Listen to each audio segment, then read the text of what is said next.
Testing and all that. Right, yes, thank you, Francesca. Some of you would have been expecting to see Alice Bunn here today to make this presentation. Sorry to disappoint you, but you've got me. I'm exactly the opposite to Alice. She is slim, blonde, good-looking and intelligent. So this is her presentation that she's prepared. I've added a few notes, so it's kind of going to be a bit of a rolling read through it rather than animated, but where I can try and animate and make it a bit more exciting, I will do. So, I'm Gareth Jones. My role is actually the Benefits Realisation Manager within the UK Location Programme, and our role as a programme is to implement both the UK Location Strategy and Inspire, and the Inspire Directive in the United Kingdom. I sit within the Department of Environment, Food and Rural Affairs, which is one of the central government departments in London. Right, if we can start. The above is an opening statement from the ministerial address, which is taken from the forthcoming Open Data White Paper, which will be published later this week. But there's more about that later on. I just thought it would be useful to put in context why I'm here to talk about over the next forthcoming 10 to 15 minutes.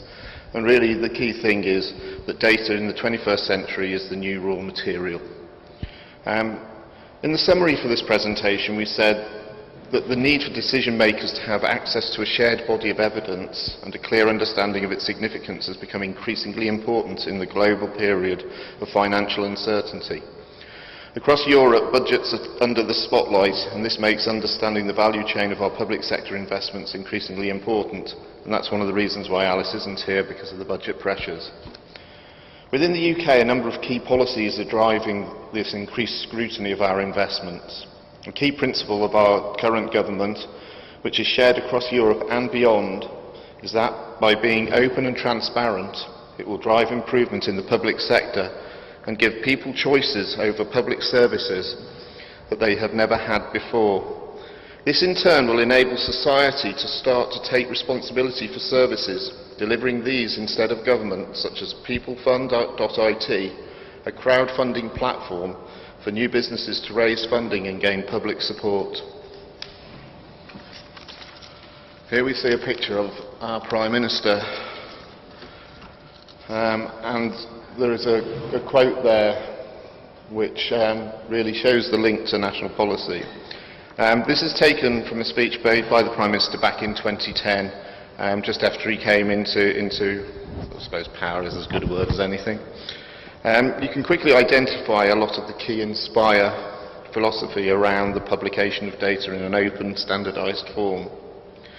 The national policy being inferred to here is largely the transparency agenda, which applies only to England, but is, I hope, of interest here too. And no doubt there may be parallels with other national legislation. And it's already one of the conflicting things we have within the UK, because the UK is made up of more than just England, and with our devolved partners in England, in Scotland, Wales and Northern Ireland, there's this conflict between whether these policies actually should apply to those states, those administrations as well. Anyway, transparency is already radically changing the way people live their lives and run their businesses in the United Kingdom. In the last 2 years, the UK has released the largest amount of government data of any country in the world.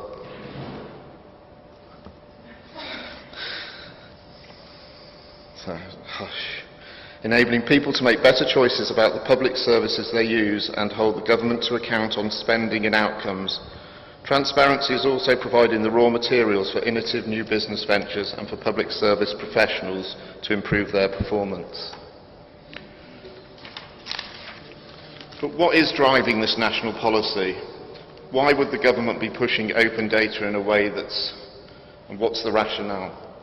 Transparency is about transferring the power from the state to individuals so that they can make decisions about the sorts of public services they want, including healthcare, education, crime and justice, and transport, all links into the big society agenda, which, very simply put, is about empowering individuals to make decisions at a local level rather than politicians. Release of data directly commissioned from the Prime Minister in his letters to departments back in May 2010 and then again in July 2011. The first of these letters opened up the inner workings of government to external scrutiny, releasing data on finances, resources, procurement and the estate in an open, regular and reusable format. The second letter focused more on data releases from key public services including health, education, justice and transport, but also explored ways in which transparency could boost economic growth.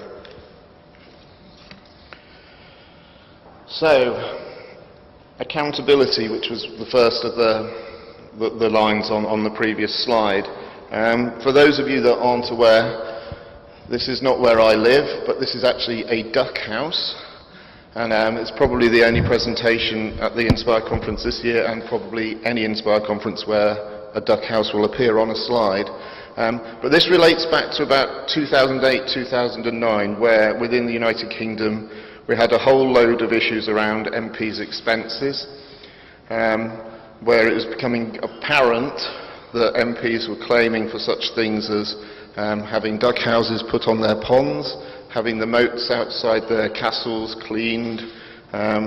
So basically, this is really kind of bore out, or where this all started, thinking because there was loads of issues from the public about the way MPs were using their expenses.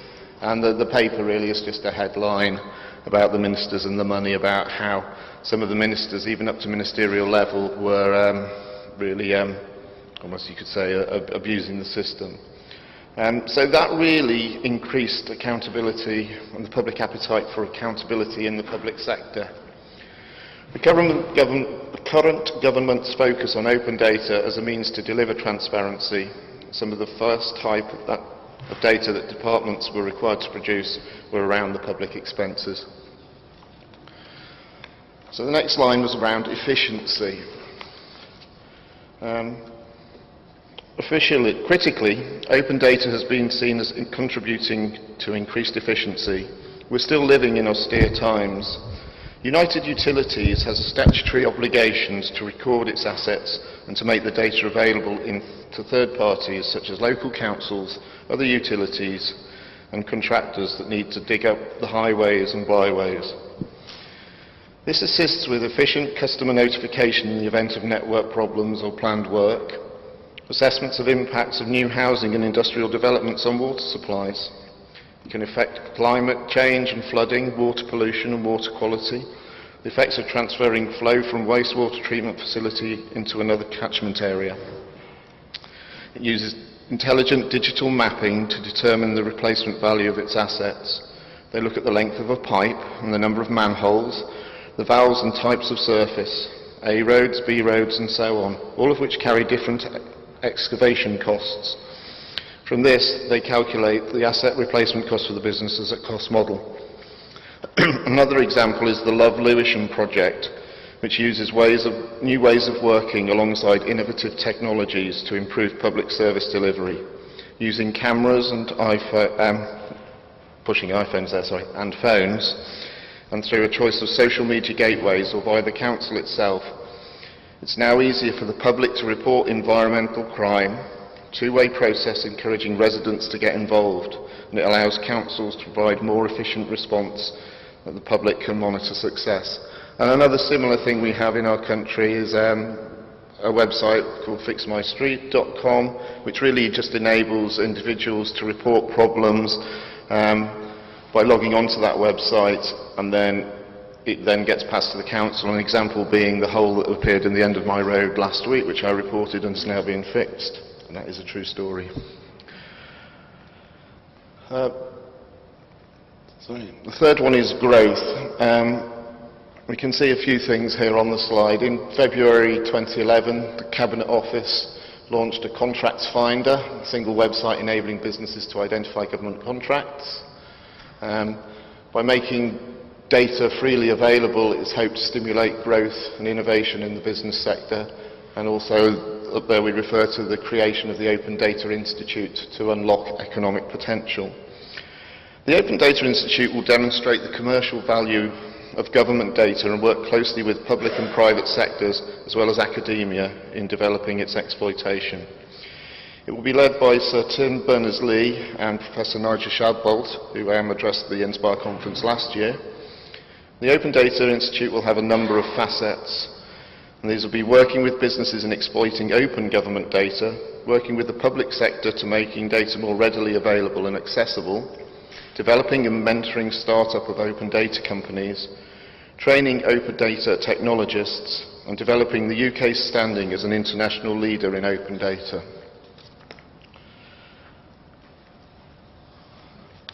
Another example of growth, and this is one that was Alice's baby because of she actually works in the space agency side of things in our department BIS, and is just currently on a short-term loan with us.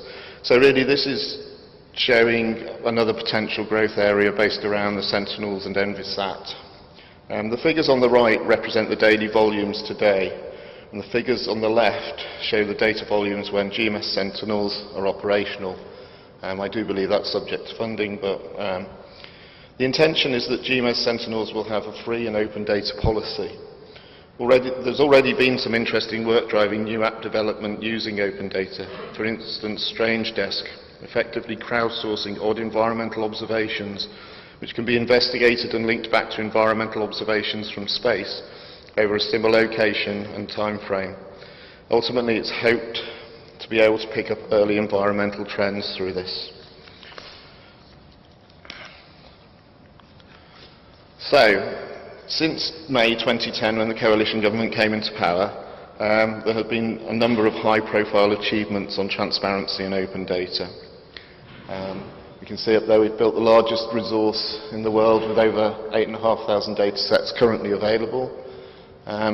Published unprecedented data in transport, health, justice, etc. In autumn 2011 autumn statement, our Chancellor of the Exchequer made commitments that will affect both the supply and usage of data within the UK, following on from original announcement in January of 2011 that a public data corporation would be established. The concept has been developed following a public consultation, and we are now seeing the establishment of a data strategy board which will look to maximise the value of data assets from a number of trading funds, Ordnance Survey, the Met Office, Land Registry and Companies House, and which will collectively form a public data group for long-term economic and social benefit. And there is more to come in the coming days and weeks, the emphasis really being on the coming days. In continuing to meet the current PM and Chancellor commitments, that we'll be publishing an open data white paper. That's due to be published on Thursday morning. At the same time, we'll be publishing open data strategies for each department. And these will cover such areas as big data, so data from the big data that's collected from organisations or through research. My data, which is more around the personal side of things, and it will look at user experience and feedback, developing information markets, looking at how we will continuously look at quality improvement and set out a forward plan for new data publications. We're also seeing the establishment of the Open Data User Group. This is a new customer group being established to represent the interests of users of government data, and with the aim of advising the Data Strategy Board in its role of expanding the availability of data and furthering access to free public sector data. So this is lots and lots of stuff about open data, but now really the key question, because it's an Inspire conference, is where does Inspire fit in with this national policy? The main message is that location data fits everywhere because it's everywhere. Location providing framework for linking up data sets, enabling interoperability and stimulating innovative uses of open data. The implementation of the transparency and open data agendas will clearly have an effect on data supply, and this includes impacting on the UK location programme, which, as I explained when I opened, is making location and environmental data available under Inspire. The examples provided here are really early adopters, best practice examples around the sort of things that Inspire will promote as we're not yet fully into realising the benefits. And for those of you that heard me speak yesterday will understand a bit more about how at the moment we're focusing on the enabling side of what the programme is delivering through the development and delivery of the national SDI. But there are thorny issues, as always, with these kind of things. Actions to simplify the licensing arrangements of government data. We've heard that as a theme throughout already over the last couple of days. The creation of a single portal to access these data through data.gov, and developing an approach to link data to build an information architecture that allows maximum exploitation of fit-for-purpose data and services. So, on to the examples. Looking at accountability again, we're looking at the same three categories really that we talked about earlier on. Under Inspire data, using Inspire data, the Environment Agency has created a bathing water linked data pilot for the programme. The revised Bathing Water Directive aims to preserve, protect and improve the quality of the environment and protect human health. It emphasises the importance of timely and adequate information to the public and the use of appropriate media and technologies to ensure active and prompt dissemination of information. The Environment Agency in the UK are duty-bound to publish bathing water quality information in England and Wales during the designated bathing water season.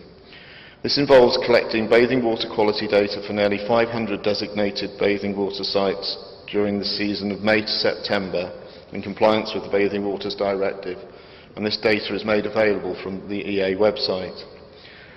Using linked data and working with other organisations and with the Ordnance Survey, we're now able to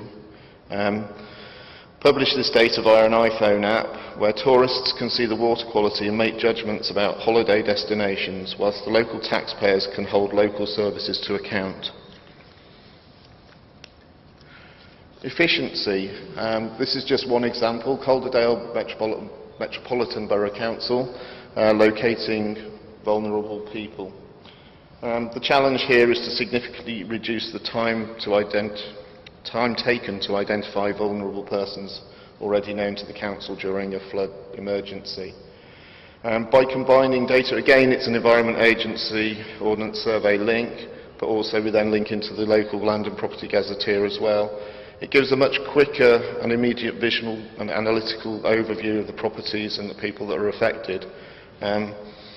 So this has real key benefits around massive time saving, locating known vulnerable citizens during emergencies. Prior to the implementation of this, it could take 4 to 6 hours, where now it can be a matter of minutes. Instant location of affected properties is known rather than trying to work it out.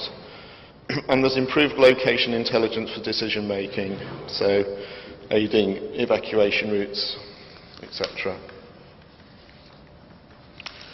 We're nearly there. Growth, to show that it's not all England-centric.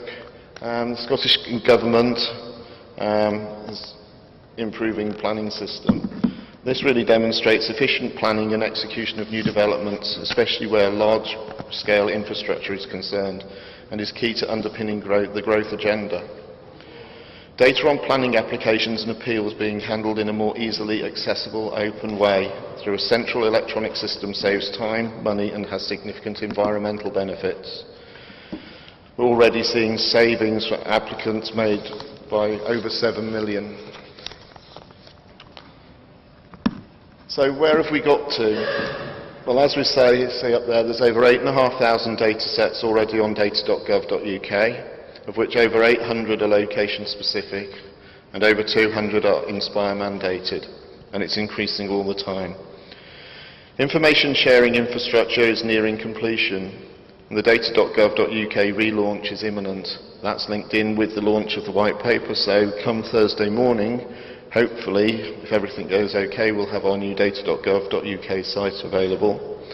But the next big challenge is to realise benefits. Nationally and through Inspire, we're still working through some of the thornier issues around policy and technical issues.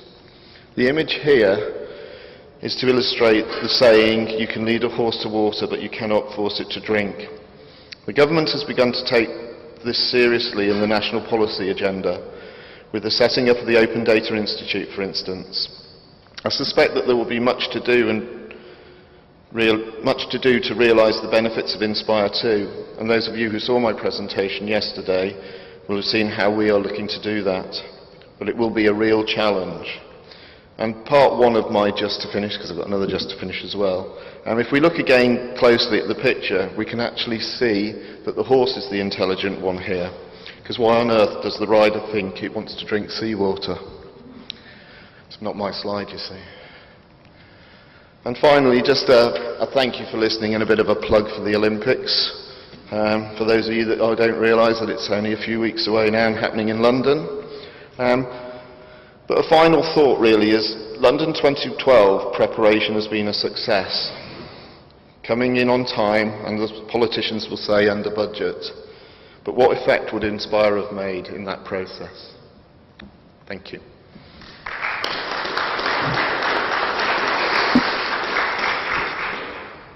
Thank you, Garrett. Any question from the floor?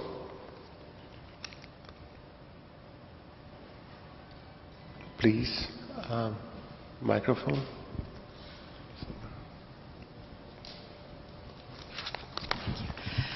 Thank you very much for your presentation. I don't know if you can answer this or if you have to leave it to Alice to answer it some other time, but I was wondering, you talked about public data corporation, and our first question there is what's the status of what's going on there? And the second question is more something to just think about. How do you reconcile the concept of the public data corporation with the idea of an open data institute? So how do you reconcile the corporate idea of data still there with the open data movement in the UK?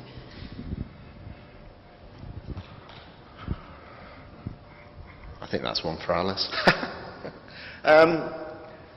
It's a good question. I think looking at the first part of it, more will become apparent with the announcements that are due later on this week, and then linked into that, that kind of moves to second. There is an actual governance arrangement between the two sides, and I've got it detailed in a set of slides which are available, but I don't fully know the content to be able to provide that answer here. I'm quite happy to have a word with you afterwards, or and point you in the right direction if that's okay, and sorry to the rest of you. Okay. Another question? This is perhaps even a sort of more sort of challenging question, and don't expect a sort of like an answer. But it's how do we reconcile the drive for economic growth with the concept of actually making data sort of like available for free? If I give an example, we were involved in developing a value-added product from public sector data, which was actually put to government, but government said that they couldn't actually license it back from a private entity, so then launched a contract and spent 15 times more developing the product themselves than they could have actually got it on the open market, because they didn't want to get the data from the market.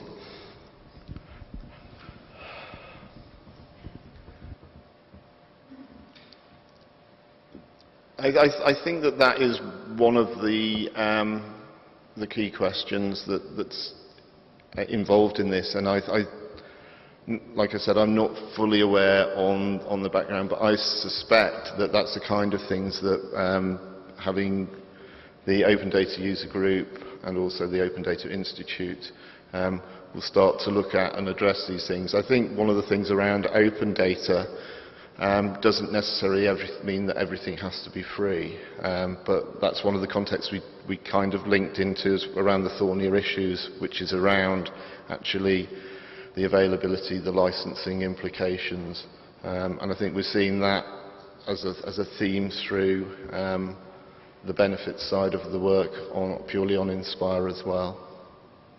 It's not a very detailed answer, but I think it's one of those things that needs to be addressed, but it's going to take time. There's no one answer just like that.